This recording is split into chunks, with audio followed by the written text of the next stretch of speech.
푸른밤 종현입니다.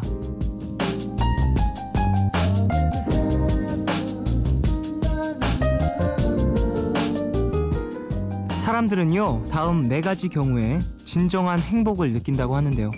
첫째, 깊이 느끼고 자유롭게 생각할 때. 둘째, 누군가가 필요로 하는 사람이 됐을 때. 셋째, 목숨을 걸 만큼 하고 싶은 일이 생겼을 때. 넷째, 단순하게 즐길 때.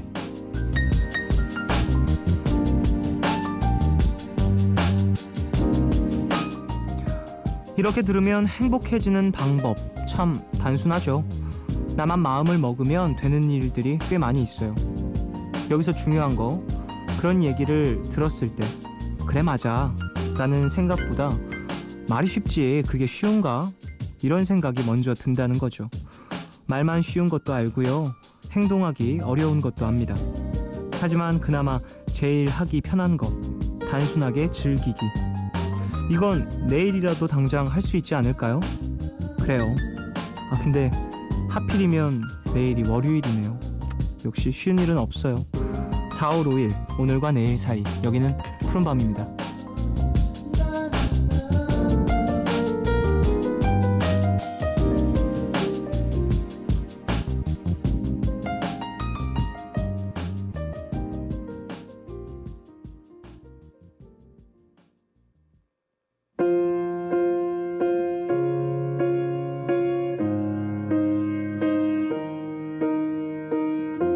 What would I do without your smart mouth? Drawing me in and you kicking me out. You got my head spinning, no kidding. I can't pin you down. What's going on in that beautiful mind? I'm on your magical mystery ride, and I'm so dizzy, don't know what hit me, but I'll be all. 4월 5일 일요일 첫 곡으로 들으신 곡은요, 존 레전드의 All of Me 였습니다. 태코님 신청곡이었어요. 자, 오프닝에서 내가 마음 먹으면 행복해질 수 있다라는 생각을 표현해봤는데 죄송해요. 내일이 월요일이에요. 단순하게 즐기기 힘들죠. 단순하게 즐기기라는, 그러니까 그런 얘기가 있잖아요. 노력하는 사람, 뭐 열심히 하는 사람, 이런 걸 다 이길 수 있는 사람은 즐기는 사람이다. 즐기고 있어. 이길 수 없어. 뭐 이런 얘기 하는데, 즐긴다라는 게 사실 힘들죠. 일이 되면 더 힘들고요. 너무너무 즐기고 내가 재밌어서 했던 일도, 그런 것들도 직업이 되는 순간부터 즐길 수 없게 되는 상황이 되는 경우가 있는 것 같아서, 말뿐인 것 같아서 좀 안타깝기도 한데 어쩌겠습니까? 그런 걸 알고도 우리는 행복하게 살려면 즐겨야 합니다. 내일도 즐기세요, 여러분. 월요일을 즐기시고 자명종 소리를 즐기세요. 자, 오늘 일요일이죠. 미드나잇 스포일러 함께하는 날인데요. 영화 전문 기자 신기주 기자님 모십니다. 처음 봤을 땐 상당히 시니컬하신 매력이 폭발하셨는데 요즘엔 귀여움이 폭발하고 계세요. 잠시 후에 만나 뵙고요. 90s but goodies에서 여러분의 90년대 신청곡 기다리고 있습니다. 짧은 건 50원, 긴 문자와 사진 첨부 문자 100원이 추가되는 샵 8000번으로 사연 많이 보내주세요. 무료인 미니 어플 카톡 메신저로도 참여 가능합니다. 푸른밤은 인터파크 투어, 터키항공, 서울사이버대학교, 광명시청, 제영, 위플래시, 인피니티 코리아와 함께합니다.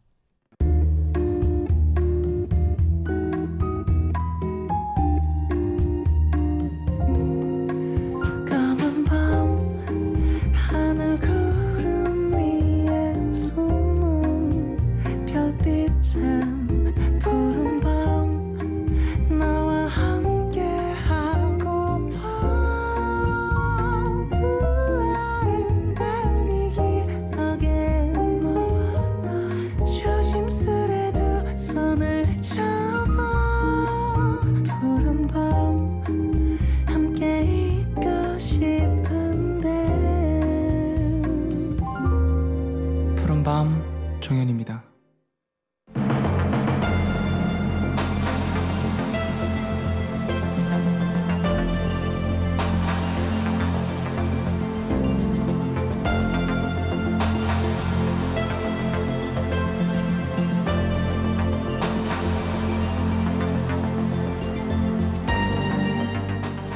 보이는 게 전부가 아닐 때가 있습니다.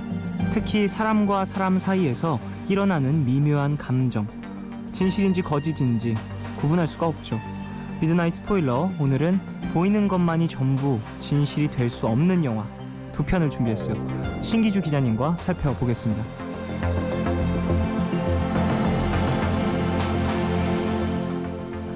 네, 너무 진실만 이야기해서 절 당황시키는 분, 경영, 경제, 영화 전문 신기주 기자님 어서 오십시오.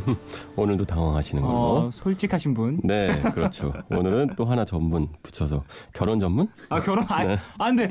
얘기하지 마세요. 왜 그래요? 내가 이 얘기를 안 하려고 했는데 네, 이제 할 수 있어. 왜요? 이제는 말할 수 있다. 이제 이유는 두 가지인데요. 네. 하나는 일단 소개해드릴 영화 나를 찾아줘인데 보신 분들이 많죠. 네. 그러니까 사실 이게 스포일러가 말은 스포일러지 스포일링 못하잖아요. 맞아요. 그러니까 이제 많이 봤고 이제 볼 만큼 봤어. 그러니까 이제는 좀 많이 얘기해도 덜 욕먹겠다. 내용을 좀 그렇죠. 정말 스포일러 해도 이 얘기를 뒷얘기를 안 하고 나서 앞에 얘기만 하면 얘기를 할 수 없잖아요. 네.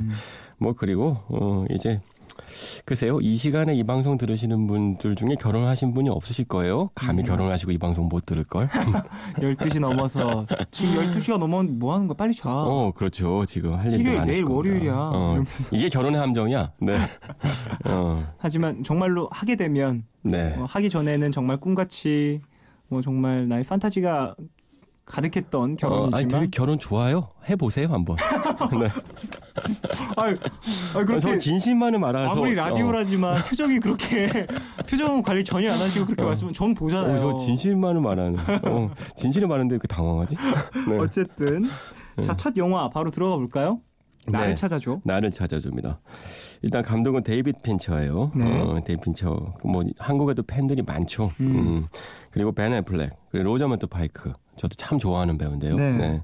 그리고 닐 패트릭 해리스. 이런 배우들이 나옵니다. 일단 데이빗 핀처에 대한 얘기를 일단 시작해야 될 텐데 네. 요즘 이 드라마 좋아하시는 분들도 많이 있으세요. 이 미드 하우스 오브 카드. 이거의 프로듀싱을 하고 있는 분으로도 유명하죠. 네.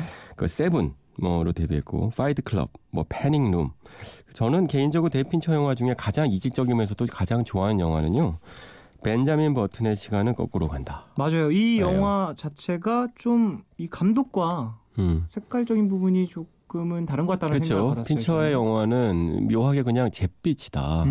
이제 콘크리트 색깔 같은 느낌을 주는데 이 영화만은 그 콘크리트 위에 이 노란색 페인트 같은 거 칠한 것 같은 맞아요. 느낌 저는 받거든요. 네네네. 근데 이거 또 소셜 네트워크라는 영화도 있어요. 근데 이제 이 영화들의 이 하우스 오브 카드 같은 미드도 마찬가지고요. 공통점은 뭐냐면요. 원작이 있어요. 원작 소설이 있다. 탄탄한 원작 소설이 있습니다. 벤자민 버튼의 시간은 거꾸로 간다만 해도요. 그 유명한 피츠제럴드의 단편 소설이 원작이죠. 네. 보면 이제 그 브래드 피트가 거꾸로 나이 먹는 연기를 하는데 그러면서 점점점 글쎄요. 처음엔 아주 화사한 시대였다가 주변 모든 사람들이 다 잿빛으로 변할 때 네. 본인만 점점점 파릇파릇 젊어지죠. 이런 색깔의 대비 같은 것들 또는 세븐, 파이트 클럽, 패닝룸, 소셜 네트워크 그리고 나를 찾아줘 역시도 원작 소설이 있어요. 이거 보면 데이빗 핀처가 선택하는 이 작품의 어떤 선관 같은 것들을 엿보게 되기도 하죠. 그 핀처의 영화는요 굉장히 구조적이거든요. 네. 그러니까 그 앞과 뒤 또는 그러니까 사실 예를 들면 제가 좋아하는 벤자민 버튼의 시간은 거꾸로 간다만 봐도 사실은 그 시간 순서대로의 배열에서 인물의 변화와 그 인생 사이의 그 시주가 날줄이 정교하게 맞아떨어지지 않으면 우리한테 원하는 감흥을 못 줘요. 그건 이미 피츠제럴드가 만들어 놓은 시주가 날줄이고요. 네네. 그거를 바탕으로 영화적으로 재구성을 해내는 거죠. 그 재구성이기 때문에 떨어지는 건 아니고 네. 하지만 탄탄한 원작이 있는 영화만이 핀처를 이제 영화화의 그 매력을 빠지게 만드는 부분이 있는 게 아닌가 싶고 요즘 저도 아주 좋아하는 하우스 오브 카드 같은 네. 드라마 미드만 해도요. 아주 유명한 원작 소설이 있어요. 이거 잘 모르시는 분들도 있는데 이미 이제 미국 미드인데 원래는 이제 영국의 BBC에서 만들어졌던 드라마가 90년대 초반에 있었고 네네. 그 드라마 원작 작가가 실제 정치인이었어요. 그러니까 그러다 보니까 원작이 너무나 탄탄할 수밖에 없는 거죠. 정치의 뒷얘기를 확실하게 디테일들을 뽑아내는 거예요. 네네네. 핀처는 날로 먹는 거죠. 말하자면. 어떻게 보면은 원작이 있는 작품들을 좀 더 핀처의 시각적인 부분으로 그렇죠. 재해석을 하는데 그 재해석도 상당히 색깔과 색감을 뚜렷하게 갖고 있어서 그렇죠. 마치 맞아요. 보는 사람도 아 맞아 저게 되게 공감이 가 그리고 뭔가 영감과 마음의 울림을 받을 수 있는 그런 작품을 만들어낼 수 있는 거겠죠. 보면요 원작이 있는 작품을 좋아하는 감독들 중에 한국의 박찬욱 감독님도 맞아요. 계세요. 예, 박찬욱 제 대표적인 작품이 올드보이 같은 것들도. 그렇죠. 하지만 지금 말씀하신 것처럼 원작과는 완전 다른 자기 스타일을 만들어내죠. 네. 감독의 가장 중요한 점은요. 흔히 감독이 스토리텔러라고 생각하죠. 네. 그래서 많은 감독들이 시나리오를 많이 쓰지요. 시나리오도 쓰고 연출도 잘하는 감독도 많습니다. 저도 많이 알고 있는데요. 네. 하지만 감독의 최후의 방기 선택은 감독은 아키텍트여서요. 설계도가 있고 그리고 설계도를 시공하고 만들어내는 최후의 지휘자 같은 역할을 하니까 거기서 자기의 스타일을 만들어내는 게 가장 중요하고요. 그 스타일이 있으면 어떤 원작을 갖다 놔도 다 자기 걸로 만들어 버리죠. 영화의 특징은 더 무시무시하게도 모든 이제 음악이든 또는 문학이든 모든 걸 빨아들이는 습성이 있으니까 네. 그러다 보니까 핀처가 이 모든 원작 작가들을 무색하게 만들었죠. 그냥 이건 다 핀처로 이 스토리를 모두 처음 본 관객들이 더 많았을 거예요. 네. 그것들이 이제 대단한 점이죠.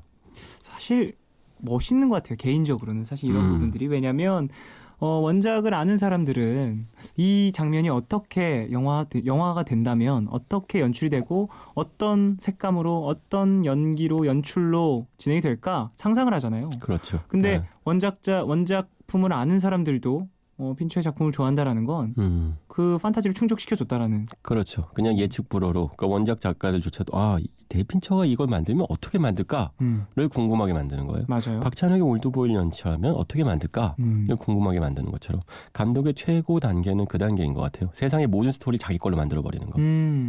멋있네요. 자, 나를 찾아줘에 대해서도 이제 얘기를 좀 해볼까요? 감동 얘기를 했어요. 네, 일단 뭐 아시겠지만 뭐 제가 예고해 드렸듯이 결혼 얘기입니다. 결혼. 막장 결혼. 네. 아닌 결혼이 있나? 네. 미흡한 막장 결혼이 아닌 경우가 있냐고요? 네, 아닌가요? 자, 미흡한 막장 스릴러라는 얘기가 있어요. 맞아요. 저도 봤고요. 네. 이게 뭐야? 그러니까 저는 한국에만 막장 드라마가 있는 줄 알았더니 미국에 있더라고요. 그 얘기는 전 세계에 다 있다는 얘기죠. 트렌드, 세계적 트렌드라는 거죠. 아닌 게 이상한 트렌드라는 얘기일 텐데 일단 그 아내인 에이미가 있습니다. 네. 그리고 남편이 닉이 있어요. 두 부부는 행복해 보입니다. 맞아요. 거짓말이죠. 겉으로만. 늘 그렇듯. 네. 에이미는 사실은 한 가지 스토리가 또 하나 있는데 어렸을 때부터 아버지 어머니가 에이미라는 어린 자기의 딸을 소재로 동화를 썼어요. 네. 그래서 자기의 일거수일투족이 다 동화화되었죠. 네. 근데 사실은 이 영화에서도 장면이 나오는데요. 에이미는 동화 안에서는 발랄하고 명랑하게 자랐어요. 승마도 배우고 또 뭐 다양한 재미있는 취미도 배우고 뭐 그리고 행복하게 자랐지만 현실의 에이미는 어느 순간 진짜 에이미하고 동화 속 에이미하고 다른 삶을 살았죠. 네. 하지만 이제 부모들은 에이미한테 동화 속 에이미인 척 하도록 강요했죠. 그게 이 여자한테 중요한 동기부여가 돼요. 네. 영화 보신 분들은 아시겠지만 이 여자가 왜 이렇게까지 일을 벌릴까? 사실은 평범한 사람이면 할 수 없지만 어렸을 때부터 가공된 삶을 살도록 강요받았고 그 삶이 진짜와 거짓이 그닥 차이가 없는 사람이었다면 그러면 이런 일을 벌일 수도 있겠다인 거예요. 근데 이게 이제 닉이라는 남자하고 사랑에 빠져서 결혼을 했어요. 여기까지 진짜였어요. 네. 문제는 뭐였냐면 닉과의 결혼 생활도 어느 단계가 되었을 땐 거짓투성이었다는 거죠. 사랑은 거짓이 아니었을 것 같기도 해요. 영화를 보면 네. 사랑하는 과정은 매력적이죠. 네. 하지만 결혼 생활을 시작하는 순간 모든 건 다 박제화가 되고 모든 건 다 연기와 연출이 되죠. 인생의 연극화라고 표현할 수 있을 것 같아요. 이게 결혼의 본질인데요. 결혼의 본질이라고요? 아직 20대 초반이시구나. 제 판타지를 그렇게 무너뜨리지 말아주세요. 제가 40대 초반이어서. 네네네. 네. 20년 살아보시면 느끼실 거예요. 물론 말씀드린 것처럼 이 방송을 들으시는 분들은 결혼하신 분들이 상당히 네. 없으시겠지만, 네. 이런 게 있을 거예요. 그 결혼은요. 어쨌든 무대에 등장하죠. 네. 둘이 손잡고 이제 등장하잖아요. 그 순간에 양가 부모님이 있죠. 프로듀서들, 연출자, 디렉터들이 있고 관중들이 있고 그 순간부터 이제 연극 무대가 펼쳐지는데 물론 그 연극 자체가 말하자면 자기가 정말로 내면 연기를 할 수 있는 분이라면 행복하게 풀어낼 수도 있을 거예요. 이 영화를 보신 분들은 에이미가 바랬던 닉의 모습이 바로 그거라는 걸 알 거예요. 네. 에이미조차도 자기가 생각했던 완벽한 결혼상을 연기하고 싶어 했고 닉도 기꺼이 그거에 따라와줄 남자라고 생각해서 선택했던 거예요. 네. 근데 어느 순간 닉뿐만 아니라 세상의 모든 남자가 게을러지죠. 결혼해봐야 뭐 재미도 없고 결혼하고 변해가는 그렇죠. 배 나오고 뚱뚱해지고 벤 애플렉조차도 그냥 동네 아저씨가 됩니다. 근데 여기서는 이제 전형적인 남자들의 나쁜 습성들을 보여줘요. 제가 아주 흥미롭게 봤는데 아마 게임하는 남편 때문에 속 썩이는 아내분들이 꽤 있더라고요. 여기 이 영화에서도 나오죠. 이 영화에서는 이제 그걸 이제 그 게임 기기가 나오는데 네, 비디오 게임을 하고 한국에서는 이제 있는. 온라인 게임을 하잖아요. 그러면서 이제 PC방 가서 안 들어오는 남편. 뭐 사실 남자친구 때문에 이미 속 썩이는 분들 계실 텐데 결혼해도 똑같습니다. 달라지지 않아요. 그래서 이제 에이미는 닉한테 실망을 하고 복수를 결심하죠. 그 중요한 대사가 나오는데, 네 결혼을 망쳤다는 건, 그거는 나를 죽였다는 거와 동일하다. 이거는 정말, 죽음과도 바꿀 수 없을 만큼의 고통이고, 여자한테는. 그러니까 이런 복수를 해도 된다. 아마 이거에 공감하시는 여자분들이 많으실 거요. 네. 그 정도로 많다고요. 정말 네. 나쁜 짓이었다 나에게 있었어. 결혼은요. 네.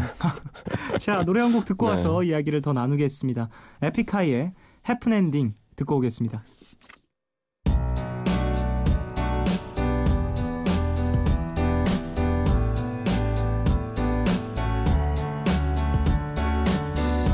This goes out to all the heartbroken. Nah, never mind. 말해 뭐해 위로밖에 위에 구걸하지 않아 감성 팔인 칠색 난 행복에 인색해 또 내란 말보다 싫은 말이 힘내 에픽하이의 해픈 엔딩 듣고 오셨어요. 자, 미드나잇 스포일러 신기주 기자님과 함께 영화 나를 찾아줘에 대해서 알아보고 있습니다. 스토리 얘기도 조금 나눠봤고요. 네, 사실 가장 어려운 게 이 영화예요. 반전이 있어서 어디까지가 누가 전륜반인지 얘기를 해야 되냐 말아야 되냐 인 거죠. 전륜발이가 범인이야 이제 얘기할 수 있죠. 네, 안 보신 분들은 아직 있으실 텐데 제목에서 나와요. Gone Girl. 여자가 사라지죠, 아내가. 네. 그 남자가 이제 그 아내를 이제 살해했다는 누명을 쓰는데 누명이죠.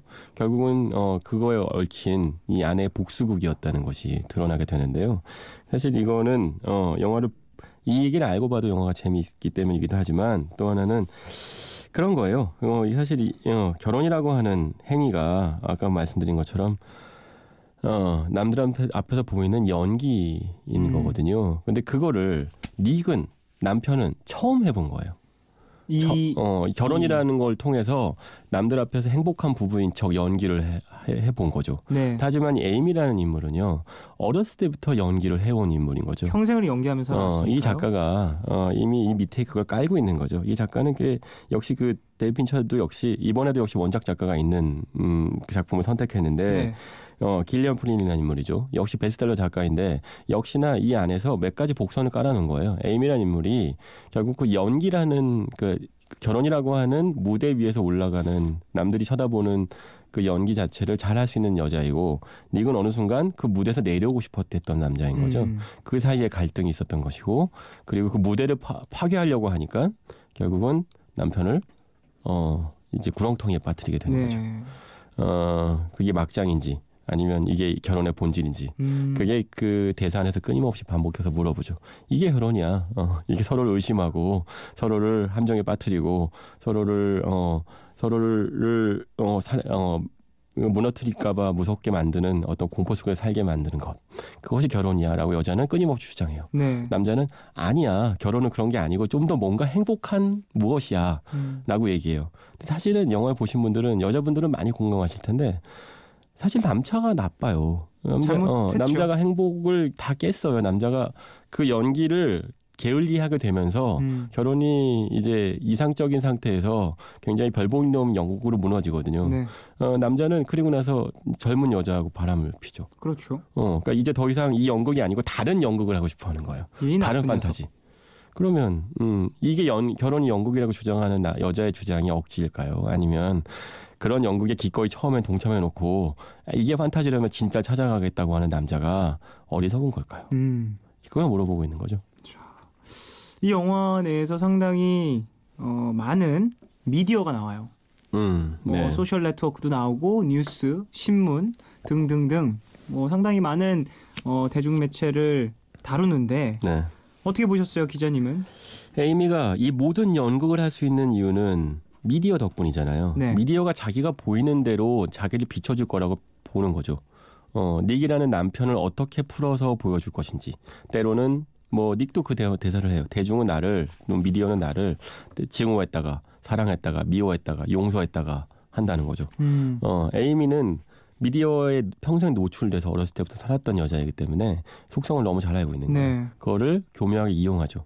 그러면 그거에 이용당하는 미디어와 그거에 노출되어서 그걸 받아들이는 대중은 그 사람들을 비난해야 될지 아니면 씁쓸하다고 얘기해야 될지는 저보다 종현 씨가 더 잘할 것 같은데. 네, 그거에 노출되어 있는 분이니까. 글쎄, 노출돼 있는 입장에서 네. 어느 모습도 다 저이고요.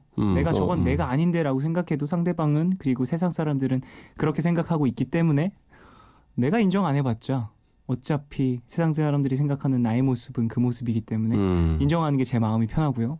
하지만 진짜 나의 모습은 따로 있잖아요. 아니요. 그 따로 있는 것도 나의 모습이지만 사람들이 생각하는 저의 모습도 저인 거죠. 결국에는 나에 대한 정의는 내가 내릴 수 있는 게 아닌 것 같아요. 네.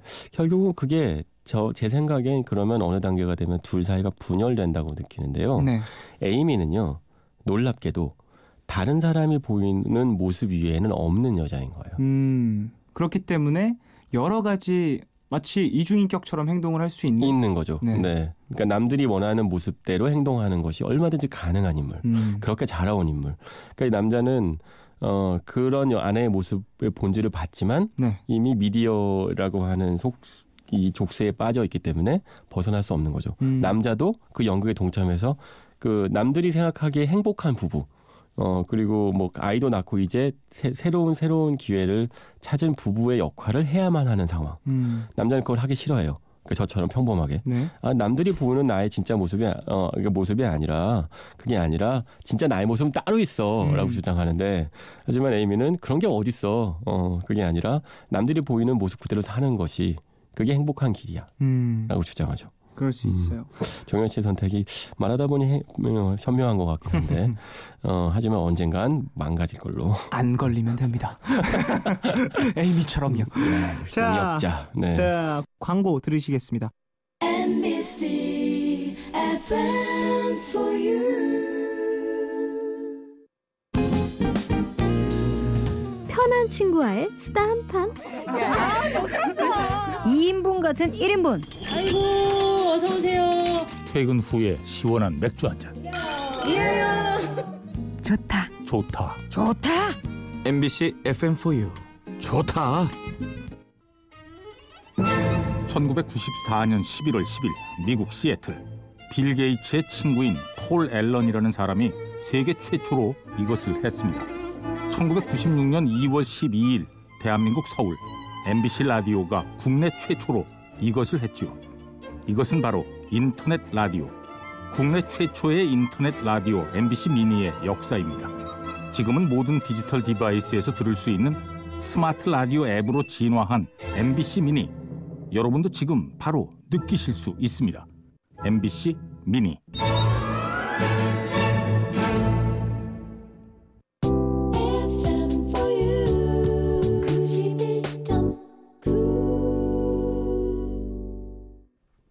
푸른밤 종현입니다. 미드나잇 스포일러 신기주 기자님과 함께하고 있습니다. 자, 다음 영화 소개받아볼까요? 트루먼 쇼인데요.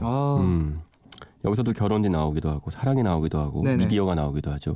제가 방금 종현 씨 말씀을 들으면서 역시 아이돌은 그냥 되는 게 아니구나 싶었어요. 왜요?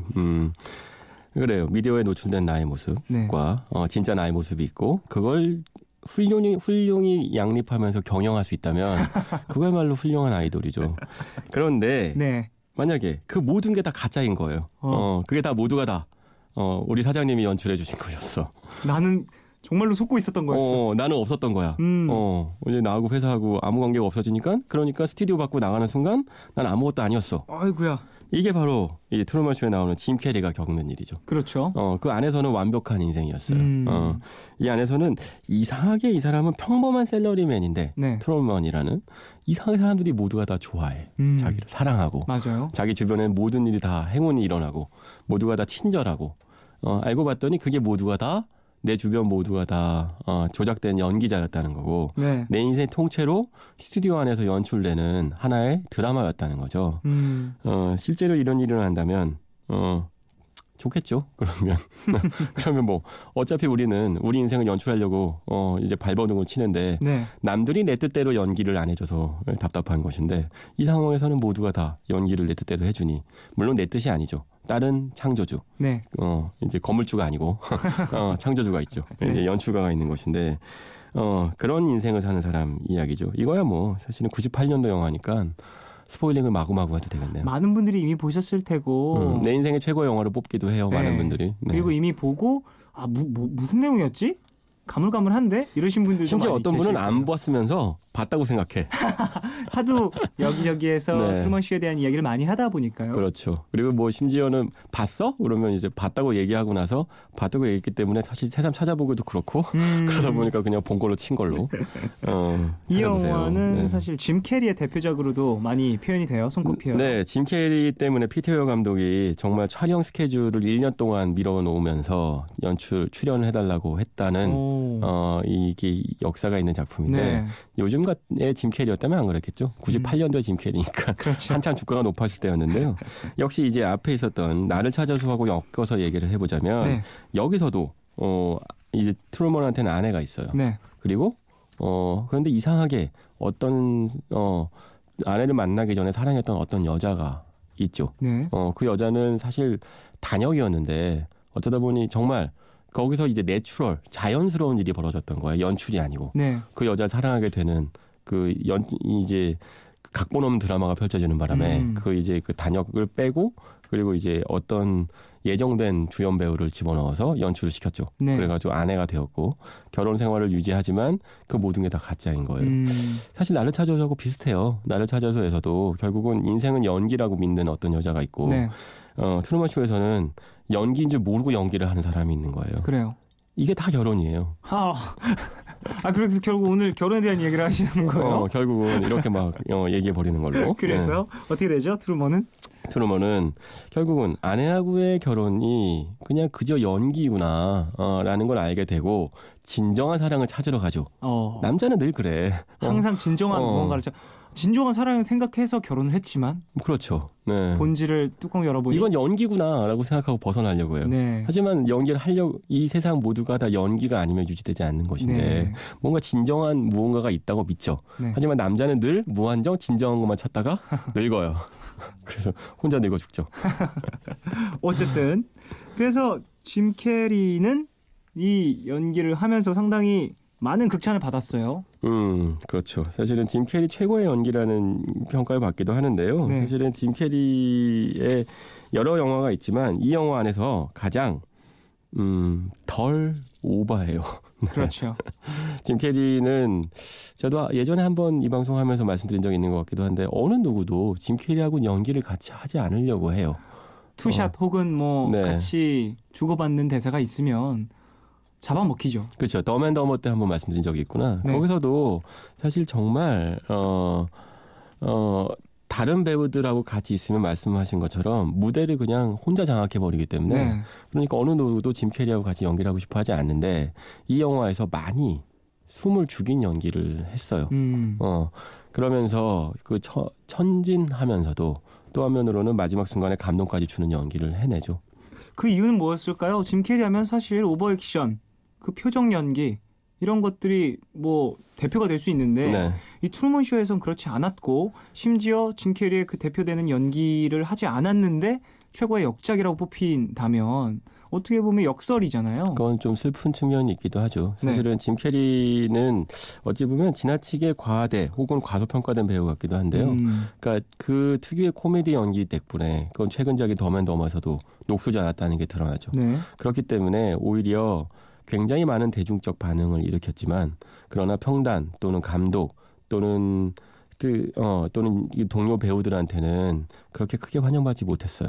근데 이 배우의 또 다른 문제는 그러면 그럴수록 더 오버하고 더 자기를 과시하고 자기를 다 드러내는 길을 선택하는 거죠. 네네. 그런데 피터 웨어 감독이요. 제가 이 영화 안에서 이 트루먼 쇼 잠깐 그 얘기를 하자면 유명한 대사가 있죠. 사실 마지막 인사하는 장면 같은 것들을 보면 거기서 짐 캐리 특유의 오버 연기가 나와요. 그런데 이거를 이제 트루먼 쇼라고 하는 시나리오 안에서 특유의 트루먼이라는 캐릭터와 잘 매치시킨다는 거죠. 그러니까 전국 연기를 한다고 흔히 표현하는데 전국 연기를 하면서도 그러면서 짐 캐리식 연기를 표현해내요. 그러니까 이거는 그 이후의 작품들을 보면 짐 캐리가 그냥 자기 영화에서 따로 논다는 느낌들을 더 많이 받는데요. 근데 사실 이 영화 안에서는 피터 웨어 감독이 그래서 자기가 이 짐 캐리를 연출할 수 있다고 생각했기 때문에 1년을 기다린 게 아닌가라는 생각이 들기도 합니다. 그렇군요. 자, 노래 한 곡 듣고 와서 이야기를 좀 더 이어갈게요. 더 네임의 그녀를 찾아주세요. 들을게요.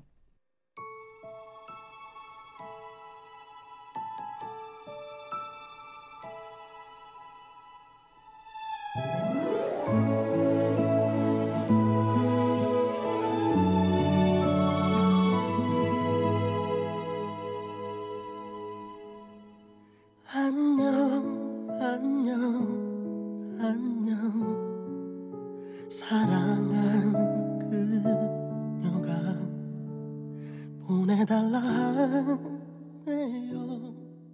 안녕.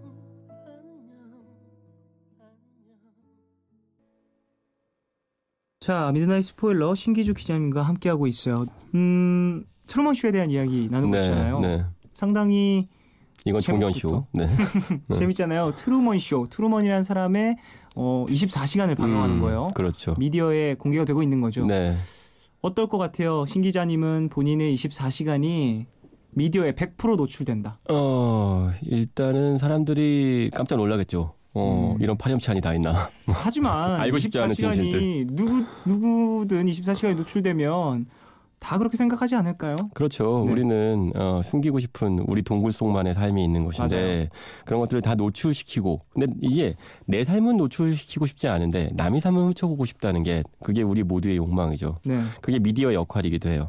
미디어라고 하는 게 진실을 파헤친다고 하는 미명 아래 사실은 대중의 관음증을 충족시키는 측면이 분명히 있거든요. 100% 공감합니다. 그렇죠. 특히 아이돌들 삶은 훔쳐보고 싶죠. 누가 욕했다. 그럼 막 그냥 누가 뭐가 진실이냐 물어봐요. 나는 궁금하지 않은데. 네.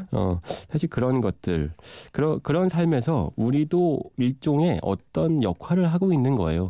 보면 그런 미디어의 정보를 이제 소비하면서 네. 그러니까 마치 대신 누가 대행해 주는 거지. 네. 기자들이 가서 진실을 파헤치 마라고 하고 가요. 알 권리를 찾기 위해 떠난다. 내가 너한테 그런 권리 준 적 없는데 나는 네 알 권리를 충족하기 위해 왜 나의 사생활을 그게 헌법에 나오는 권리야? 어쨌든 그런 권리 때문에 가요. 가서 하지만 내가 알고 싶은 건 안 알려주고 그냥 작은 쓸데없는 정보들만 알려주죠. 네. 그런 게 이제 이 세상에 수없이 많은 정보들의 본질일 거예요. 네. 점점 좀 그게 늘어나고 있죠. 이 두 영화 나를 찾아줘나 또는 트루먼 쇼는 그거에 적응하는 우리들의 모습을 보여주는 것 같기도 해요. 어떤 사람, 그러니까 트루먼이라는 사람은 그런 삶에서 벗어나서 이제 나만의 이제 개인적인 공간 또는 생활 또는 진실을 찾아가겠다고 하죠. 반면에 나를 찾아줘에 있는 에이미는 그게 아니라 그런 삶이 우리의 인생의 본질이야. 그게 결혼의 본질이기도 하면서 또는 그런 거 있잖아요. 우리 회사에 가요. 그러면 저도 굉장히 똑똑한 기자인 척, 훌륭한 선배인 척, 바람직한 그 회사원인 척, 회사에 충성하는 척 하죠. 그 척하는 삶. 그게 이제 우리 인생의 본질이고 그걸 받아들이라. 오히려 그걸 빨리 받아들일수록 우리는 훌륭한 사람이라고 칭찬받아요. 그럴 수 있어요. 그냥 그 척한 그게 다 거짓임에도 불구하고 점점점 우리의 진짜 모습을 줄이고 없애고 사라지게 만들수록 그럴수록 우리는 칭송받고 숭상받죠. 그 에이미는 훨씬 더 그 현실에 적응한 사람이고 98년도에 등장했던 트루먼이라는 인물은 거기에 정말 적응을 못했던 인물 같기도 해요. 아니 생각해 보세요. 밖으로 그 무대 밖으로 굿모닝, 굿애프터눈, 굿이브닝 인사하고 나갔어. 맞아요. 그 다음부터는 진짜 평범한 인간일 뿐인 거예요. 네. 하지만 그 안에서는 그냥 구태여 이제 무슨 북 무슨 뭐 터 뭐 안 해도 되잖아요. 네. 그냥 자기 인생을 다 그냥 다 계속 실시간 중계되는 것인데 내가 구태여 그런 거 안 해도 SNS를 하지 않아도 근데 우리는 우리 인생을 알리려고 난리죠. 포장하고 싶어서 난리고 어떻게든 스타가 되고 싶고 어떻게든 중계 방송을 누가 좀 제발 해달라고 나를 중계 방송 하는데도 아무도 보지 않는데 트루먼은 그 세상 밖으로 나갔어요. 네. 평범한 인생을 살고 싶다고.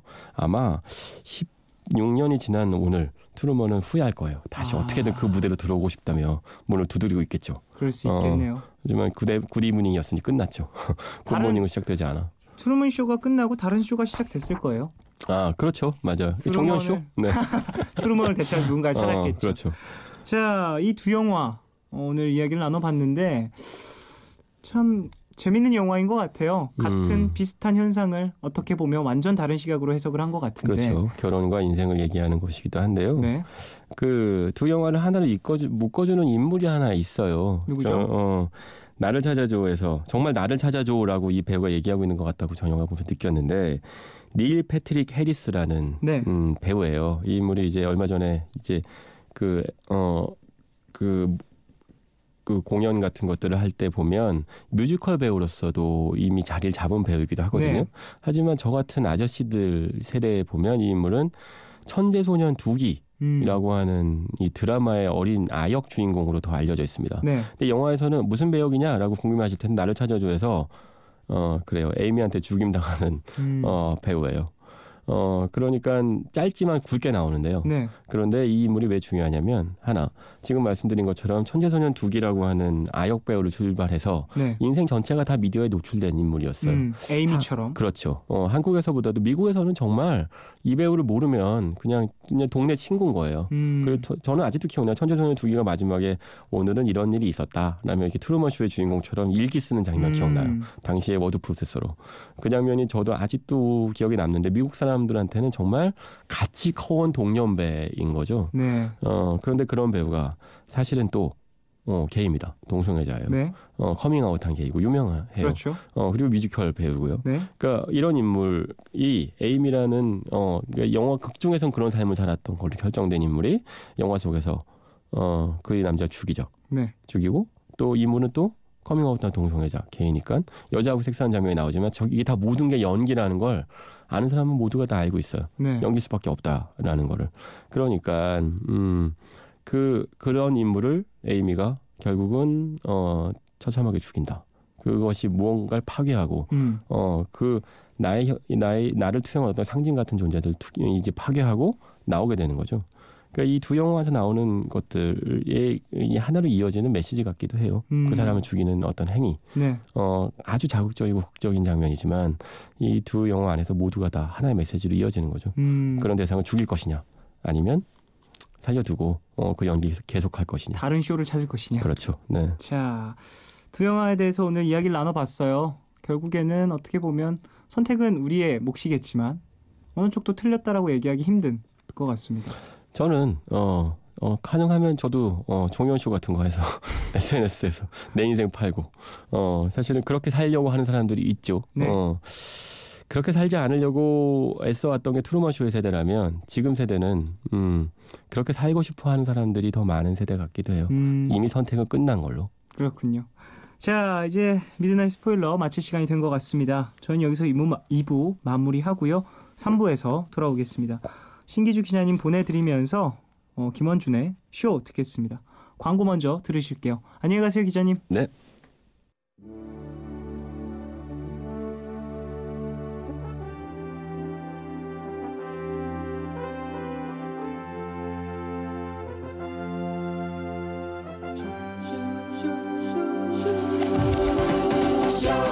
끝은 없는 거야.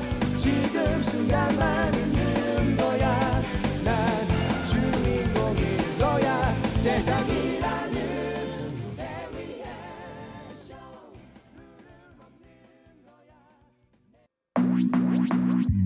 오늘과 내일의 애매함 그 경계선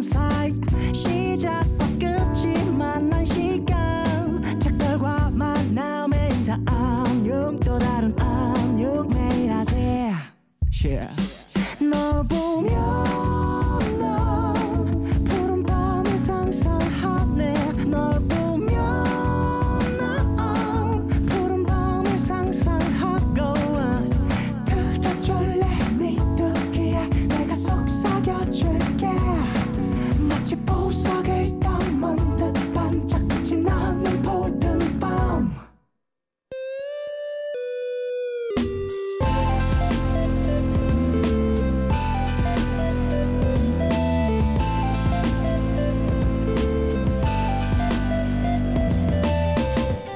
푸른밤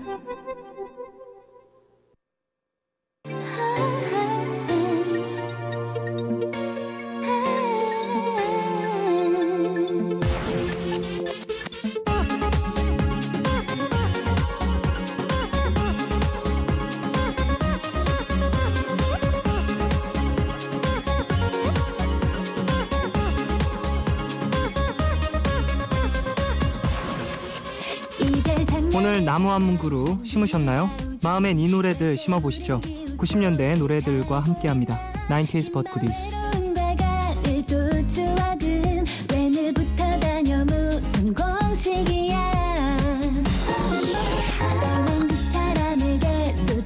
이 시간 참여 원하시는 분들은 푸른밤 홈페이지 90s but goodies 게시판에 사연과 신청곡 남겨주십시오.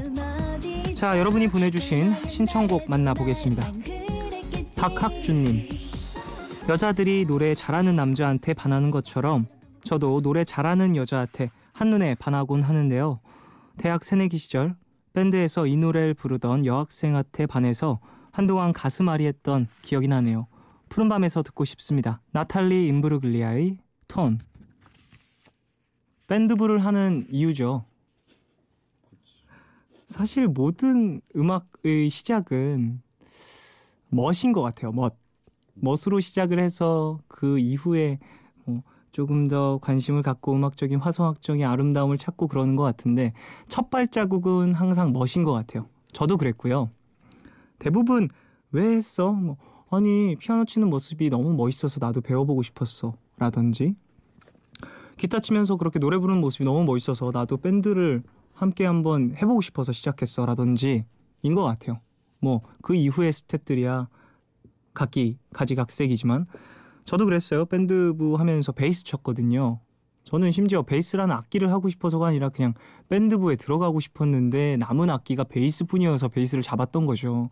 그 이후에 베이스라는 악기에 좀 관심을 갖게 되면서 더 많이 공부하고 연습하고 하긴 했지만 그래요. 그 보컬분, 여성분, 여학생분 문 남성들의 마음을 설레게 하기 위해서 밴드부를 시작하셨을 겁니다. 그분도 낚이신 거예요. 박하준님은.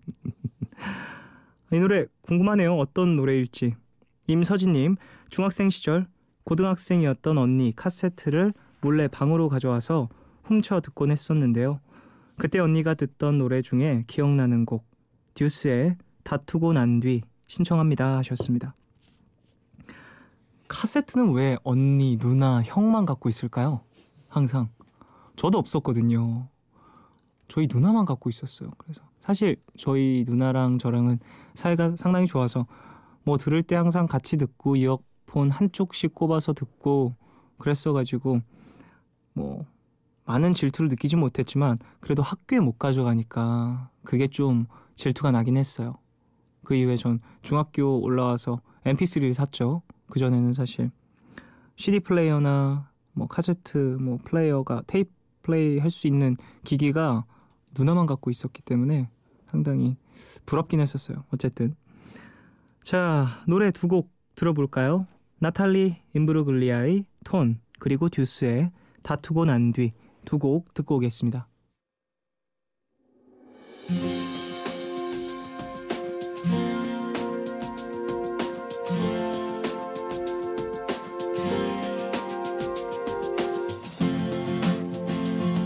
saw a man brought to life. He was warm, he came around like he was dignified. He showed me what it was to cry. Well, you couldn't be that man I adored. You don't seem to know.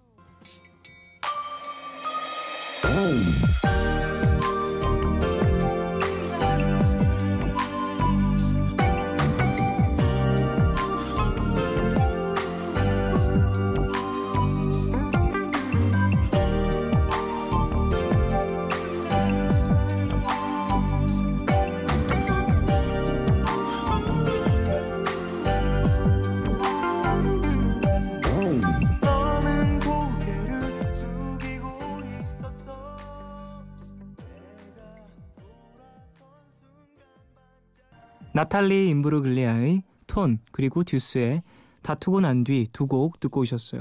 아, 톤 이 노래군요. 사실 90s But Goodies 진행을 하면 항상 이런 것 같아요.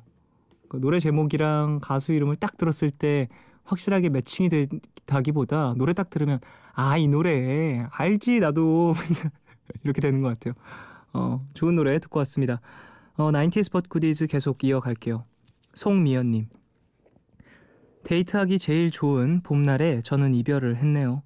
이 노래 들으면 울 것 같지만 그냥 울어버리고 잊어버릴래요.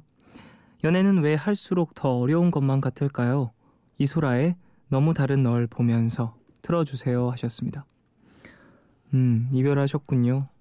그래요, 뭐 이별하기 좋은 계절은 또 없는 것 같아요. 그래서 더 지금 슬프실 것 같은데 봄날이라. 그래요, 그냥 울어버리고 잊어버리시길 바랍니다. 어떡하겠어요. 그래도 연애를 한 게 어디예요. 부럽네요. 봄봄님, 이적의 Rain 듣고 싶어요. 90년대 막바지에 나왔던 곡인데 언제 들어도 촌스럽지 않고 좋더라고요. 쫑디도 이 노래 알아요? 하셨습니다.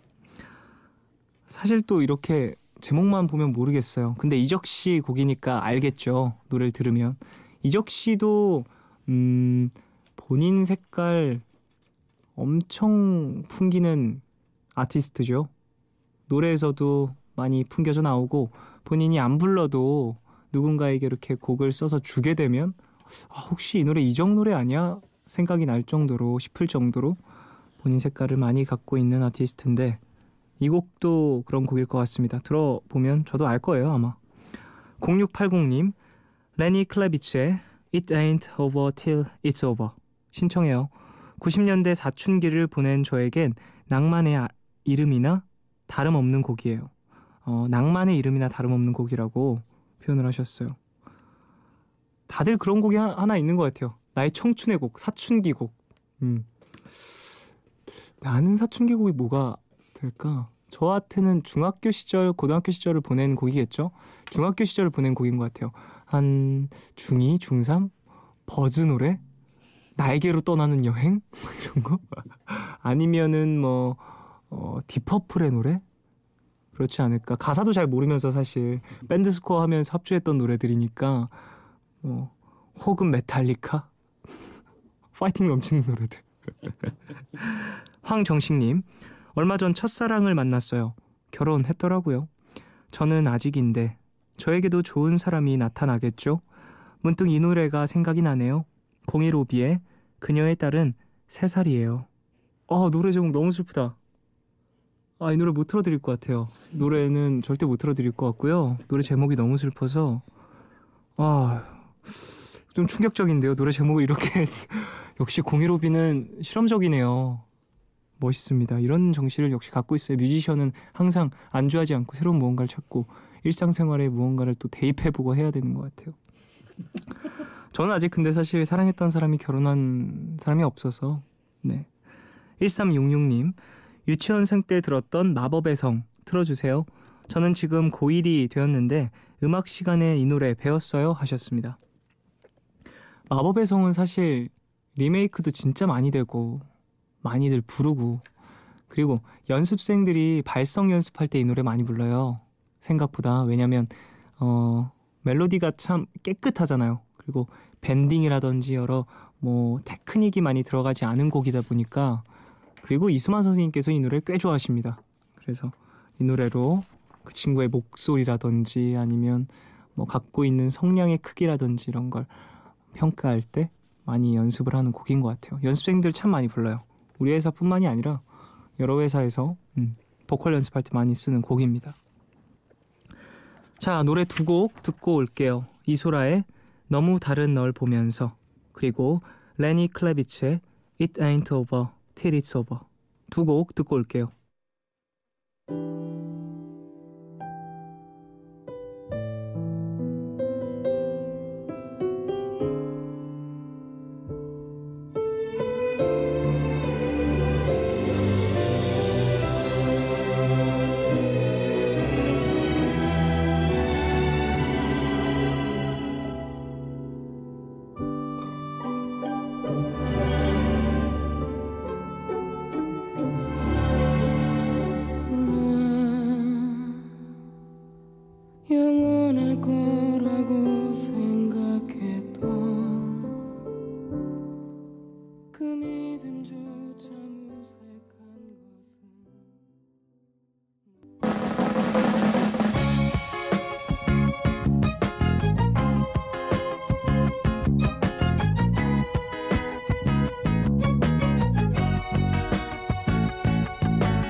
이소라의 너무 다른 널 보면서, 그리고 레니 크래비츠의 It Ain't Over Till It's Over 두 곡 들으셨어요. 90s But Goodies 계속 이어가겠습니다. 0929님, 2000년도 노래인 줄 알고 여태 신청하지 않았는데 찾아보니까 앨범이 1999년 11월 25일에 나왔네요. 이후, G.O.D의 애수 신청합니다. 진짜 좋아해서 안무도 외워서 따라 췄었던 노래인데 추억이 새록새록 나네요 하셨습니다. 아, 이 노래가 99년도 노래군요. 턱걸이입니다. 한 달 정도 턱걸이에요. 저도 좋아하는 노래인데 G.O.D도 사실 연차가 꽤 되기 때문에 90s But Goodies에서 소개해드릴 수 있는 곡이 많은 것 같아요. 소개도 종종 해드렸었죠. 전주연님, 학원 다닐 때 좋아했던 오빠가 마이마이로 노래를 듣고 있었는데 오빠가 화장실 간 사이에 어떤 노래를 듣는지 몰래 들어봤어요. 가요일 줄 알았는데 팝이라서 어린 마음에 더 멋있어 보였던 기억이 나네요. 그때 그 노래 익스트림의 More Than Words 신청해요 하셨습니다. 마이마이로 듣는 노래는 괜히 이제야 좀 머릿속에 이미지가 뜨는 것 같은데 전람회 노래 나와야 될 것 같아요. 건축학 개론 때문에 이제 이래야 될 것 같아요. 왠지 마이마이 꼽으면 나와야 될 노래. 심지어 좋아했던 오빠니까 더 그래야 될 것 같네요. 9307님, 박효신의 해줄 수 없는 일 들려주세요. 1990년 12월 노래라도 90년대 노래잖아요 하셨습니다. 99년 12월 노래라도 그래요. 뭐 99년도에만 발매가 됐으면 12월 31일에 발매가 됐어도 푸른밤 이제 90s But Goodies에서는 소개를 해드릴 수가 있어요. 90년도 1월 1일부터 99년도 12월 31일까지니까 뭐 그 안에 발매만 됐으면 됩니다. 전 세계 어떤 노래도 괜찮아요. 김태리님, 솔리드의 이 밤의 끝을 잡고 신청해요. 전 이 밤의 끝을 과제로 잡고 있지만요. 토토가 덕분에 솔리드를 알게 됐는데 좋은 노래가 많더라고요. 90년대 노래들은 그때만의 어떤 분위기가 있는 것 같아요 하셨습니다. 있어요. 확실히 90년대 노래 그 사운드적인 공통점도 좀 있고요. 그리고 오토튠이 나오기 전에 보컬 감성들도 확실히 있고요. 제가 알기로는 보컬 그 오토튠이 그 이제 음악적으로 해석이 된 게 2000년도 이후일 거예요. 그렇기 때문에 그런 감성들 확실히 차이점이 있습니다.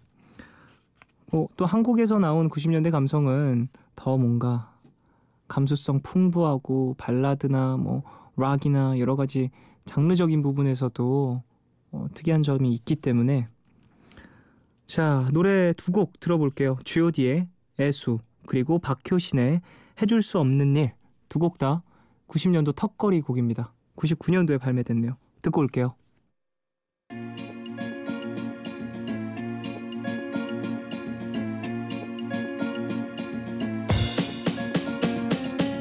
난 아직도 그대를 잊지 못해 오늘도 그대 찾아 이 거리를 헤매 난 아직까지 그대만을 원해 다른 사랑을 하지 못해 세상 모든 곳 그대가 있을 만한 곳 모두 뒤져봐도 그대를 찾지 못했어 그대는 어디 있는 거야 왜 나 떠나간 거야 내 말 들리는 거야 내가 너 찾는 걸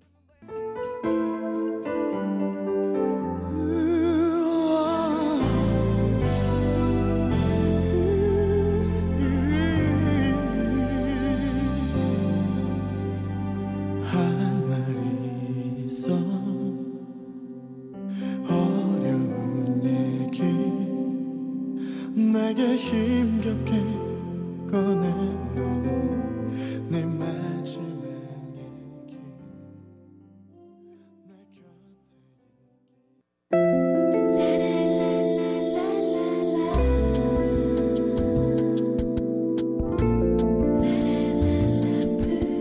내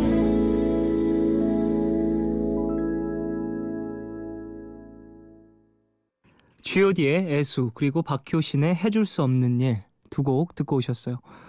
90s but goodies 함께하고 계십니다. 안서진님, 20대일 때도 30대가 된 지금도 여전히 저에겐 워너비 디바 엄정화 누나의 포이즌 신청합니다. 누나 사랑해요 하셨습니다. 토토가 엄정화 씨 나오셨잖아요. 진정한 뭐랄까 섹시라고 표현하기도 좀 안 맞는 것 같아요. 섹시보다 뭐라고 해야 되지? 그거 한글로 표현할 수 있을 것 같은데 왠지 퇴폐미와 그리고 농염하다? 그런 뭐랄까 그런 단어가 어울리는 무대였어요. 너무 멋진 무대였어요. 0018님, 저는 유치원을 안 다녔는데 집에 있어도 심심하지 않았어요. 아빠가 LP를 틀어주고 같이 놀아주셨거든요. 그래서 지금도 생각나는 노래들이 좀 있습니다. 그 중에 한 곡 신청해요. The Verve의 Bittersweet Symphony. 네, 아버지께서 LP 틀어주시면서 함께 하셨군요.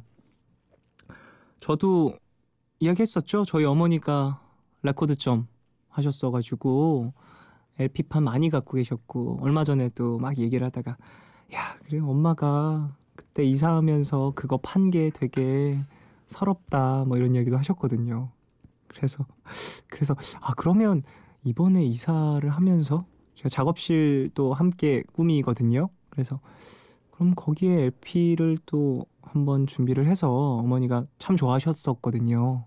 그리고 지금 또 얘기하는 거 들어보니까 그리워하시더라고요. 눈빛이 딱 그때 그 레코드점 했었던 그 음악 들으면서 뭐 LP 갈고 하셨던 추억들을 상당히 초롱초롱한 눈빛으로 이야기를 하셔서 한번 그러면 이번 이사할 때 인테리어로도 해보고 또 스피커나 뭐 전축 같은 것도 준비를 해볼까?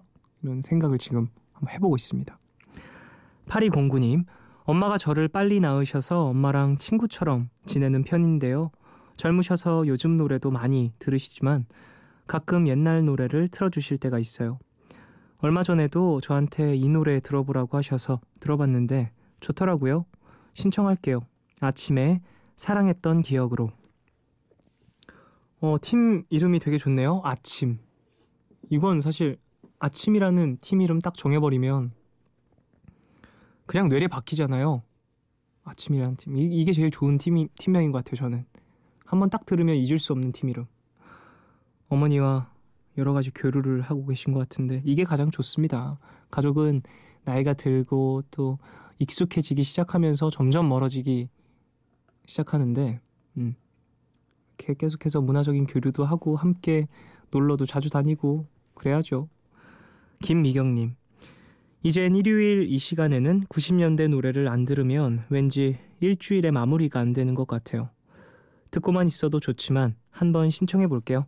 베이비페이스의 The Day. 베이비페이스 저 엄청 좋아하는데 베이비페이스 프로듀서로도 상당히 유명하고 작곡가로도 그리고 본인 앨범도 상당히 잘 만드는 아티스트니까요. 개인적으로 상당히 제 음악적 그 성장에 많은 도움을 준 아티스트 중 한 명이에요. 베이비페이스, 넵튠즈 이런 프로듀서들이 90년대에 다 또 한가닥 했던 분들이죠. 9697님, H.O.T의 환희 틀어주세요. 오랜만에 노래방 갔다가 예전 팬심이 떠올라 정말 열심히 불렀네요. 푸른밤에서 들으며 내적 응원 좀 해봅시다 하셨습니다. H.O.T 노래 저 진짜 다 좋아하는데 환희 왜 갑자기 생각이 안 나죠? 이게 사실 좋아하는 노래가 너무 많다 보니까 딱 떠오르지가 않네요. 어쨌든 저도 H.O.T 완전 좋아했었어요. 누나도 같이 팬이다가 갑자기 신화창조가 되면서 제가 한 1년 정도 배신감을 느낀 적도 있었고요. 어쨌든 제가 지금 있는 회사에 발 담글 수 있게 큰 관심을 준 팀이 아닐까 싶어요. H.O.T가. 자, 노래 들을게요. 엄정화의 포이즌 그리고 베이비페이스의 더 데이 두 곡 듣겠습니다.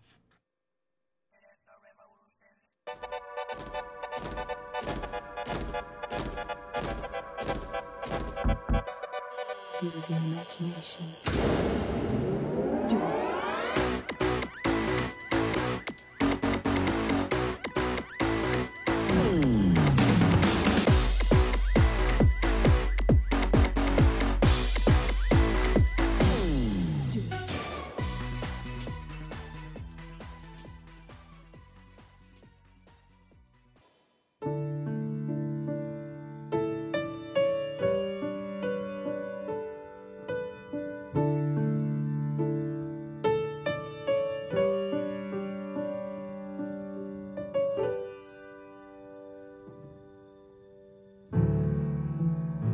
Twas late December and the news came.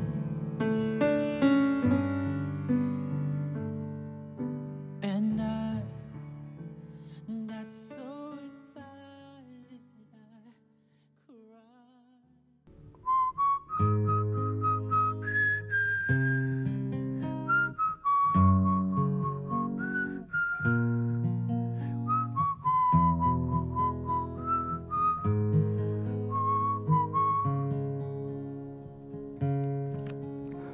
오늘 방백. 떨려오는 마음 아는 채로 저기 까마득한 지평선으로 한 발 한 발 걸어가다 보면 나도 부채처럼 가벼울 수 있을까? 개미 한 마리 나를 질러 달려가네. 바람 거세게 불어와도 자유롭게 가볍게 걸어가는 너. 사실 나는 함께 가고 싶어. 너의 등에 엎인 채로, 너의 손을 잡은 채로. 저 아래 너른 들판 혹은 깊은 바다. 울고 싶을 때 울 수 있는 그런 곳 말이야. 설이 내린 추운 밤이 오면 나를 꼭 안아줄 네가 필요해. 조심스레 다가가려 해도 너는 쏜살처럼 달아날지도 몰라. 나를 흔들리게 하는 건 내 몸의 무게. 나를 얼마나 던져버리면 기분 좋게 솔직하게 걸을 수 있을까?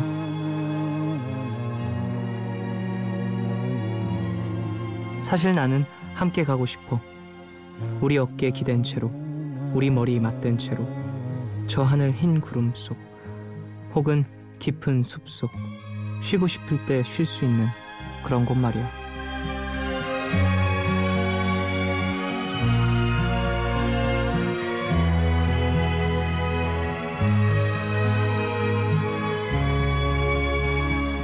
루시드 폴의 외줄타기의 가사입니다. 우리 푸른밤 가족들, 지금 걷고 계신 길이 힘들고 외로우실 겁니다. 때로는 지쳐서 쉬어가기도 하고요. 가끔은 이 길이 아닌 것 같아서 다시 돌아야 할 것 같은 그런 느낌도 들으실 거고요. 이럴 때는 한 번쯤 누구와 같이 걸어보는 건 어떨까요? 이 세상에 살아남는 것만이 중요한 것은 아닐 겁니다. 나만 혼자 살아남으면 이 세상은 또 어떻게 견딜 수 있을까요? 우리가 뭔가를 이루기 위해 뛰거나 경쟁하는 것은요, 나만 잘 살기 위한 게 아니라는 걸 우리는 자주 까먹게 되는 것 같아요.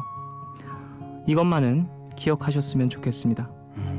시험이든 그 어떤 과정이라도 우리 모두 함께 잘 살기 위해 가는 길이라는 것을요. 오늘 끝곡 루시드 폴의 외줄타기 들려드리겠습니다. 지금까지 푸른밤 종현이었습니다. 내일도 쉬러 와요.